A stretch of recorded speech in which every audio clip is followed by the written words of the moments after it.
Bueno, regresamos en esta conversación.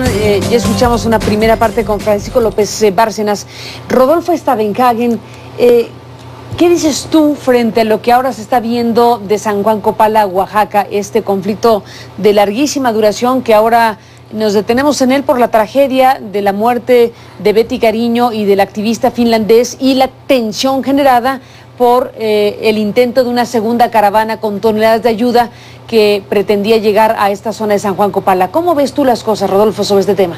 Sí, Carmen, desde luego, en primer lugar, es muy lamentable la muerte de estas personas de la primera caravana, pero también la muerte a lo largo de los años de muchísimos miembros de la comunidad de Copala y miembros de la comunidad triqui de esta región. Infelizmente no es una situación única, ni en el estado de Oaxaca, ni en el resto del país, porque así como ha señalado muy acertadamente Francisco López Bárcenas, quien ha hecho estudios detallados de historia social y agraria de muchas comunidades y áreas de Oaxaca principalmente, pues la problemática agraria y la lucha en torno a los recursos, a la tierra, al agua, a los bosques, la división de las comunidades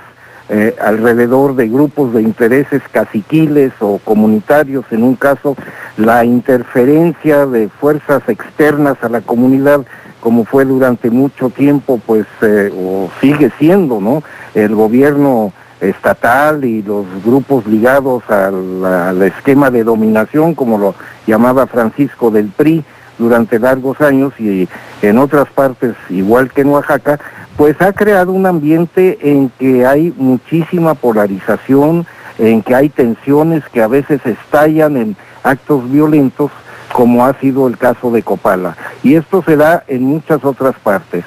Y ahí sí, yo diría que es una situación de larga duración, de violación sistemática de los derechos humanos de los pueblos indígenas y de los miembros de las comunidades indígenas, porque los gobiernos nacional, federal y estatal no han tenido la voluntad política, o no han tenido el interés, o no han tenido los medios para resolver institucionalmente y pacíficamente esta cantidad de conflictos que estallan en diferentes partes por los motivos señalados. Hace algunos años, cuando yo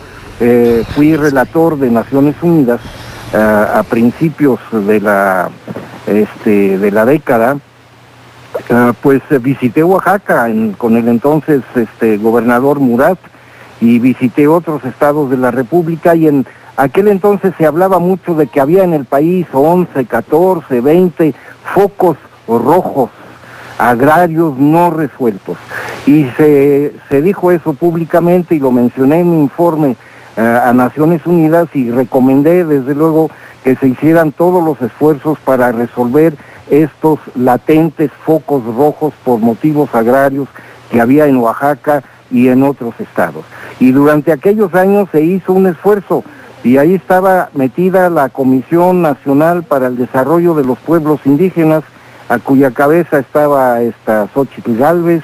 y estaba también la Comisión Nacional de Derechos Humanos, que pues intervino un poco menos, pero también intervino algunas veces, y algunos de los conflictos latentes se pudieron resolver. Pues el gobierno debe hacer un esfuerzo, tanto el gobierno estatal como el gobierno federal, primero para hacer una investigación a fondo, como se debe cuando hay este tipo de eventos, pero una investigación independiente, no echarle arena al asunto y no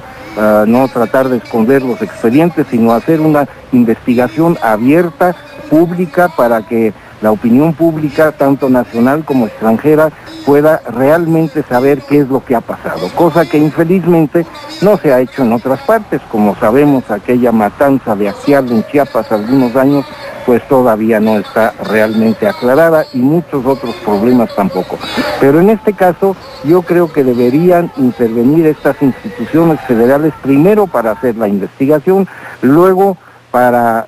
castigar a los responsables, para determinar si hubo ahí una responsabilidad por parte de las autoridades del gobierno del Estado, ya sea por comisión o por omisión, porque se dice mucho que estos grupos armados están siendo financiados o están siendo controlados por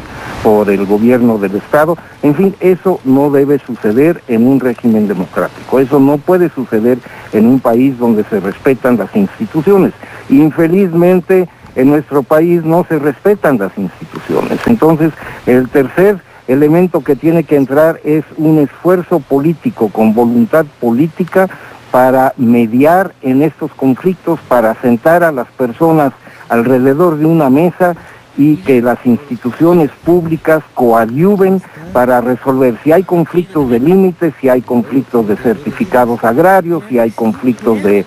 posesión ilegal de la tierra, etcétera. Esto se tiene que resolver. Ahora, hay grupos de interés, como sabemos muy bien, que desde hace muchas décadas pues han lucrado precisamente con estas cuestiones a costa de los derechos humanos de los pueblos indígenas. Pero esto no debe seguir así. Y actualmente tenemos no solo la reforma constitucional del 2001, y tenemos la ley propia del Estado, la ley indígena del Estado de Oaxaca, que reconoce derechos de los pueblos indígenas, y tenemos un instrumental jurídico internacional que México ha firmado en Naciones Unidas, tanto en la Organización Internacional del Trabajo como en la Asamblea General de Naciones Unidas, en donde se dice claramente cuáles son los derechos de los pueblos indígenas que los estados tienen la obligación de